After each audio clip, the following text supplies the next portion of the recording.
There was an accepted custom for how captured nobles were treated in their society, and Stannis would have followed those. She would be treated according to her station, which means that she'd effectively be in custody, but her situation would be much like a guest or ward, except that her movements are restricted and she's obviously not allowed to leave. He certainly wouldn't torment or abuse her like Joffrey did, but he wouldn't send her home, either. Welcome to my channel. Please don't forget to like and subscribe, and also click on the notification bell to remain updated. As a practical matter, he'd treat her as a prisoner of war and a hostage. In modern times, holding a non-combatant in such a manner would be a war crime, but in that era, wars were treated as personal disputes between the highborn, and the families of those highborn are legitimate targets. He would, therefore, keep her around as a potential bargaining chip, either for use in future prisoner exchanges, or to be used in peace negotiations with the North.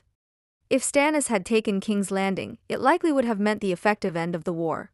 I mean, there would still be a lot of mopping up and politicking to do, but odds are that Tywin doesn't come back from that. At the same time, Robb has to deal with the loss of Winterfell, so the best he can do, at this point, is to try to make peace with Stannis, march back north, and try to remain in power in the north and maintain his family's rule.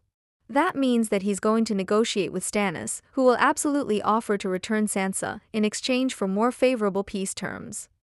If things so transpired that Robb and Catelyn still ended up dead, then it gets really complicated. Once again, Sansa has nowhere left to go. Maybe Stannis tries to use her as a bargaining chip to get Riverrun to surrender, or to get the Vale to come to his aid, but neither is likely to happen. In that case, her only real use is her claim to the north, which is only useful if she marries someone loyal to Stannis. I'd like to think that Stannis would be less inclined to force an unwilling girl into marriage against her will, but the harsh reality is that arranging marriages for political gain is bog standard in their society, and the interest that the parties involved have was always a secondary concern, at best. Stannis, now King Stannis, might even consider it to be a kindness toward her, because what else can a highborn girl do except marry someone in a position of power? Thanks for watching. Please don't forget to like this video and drop comments, and most importantly don't forget to subscribe and hit the notification bell so you don't miss anything.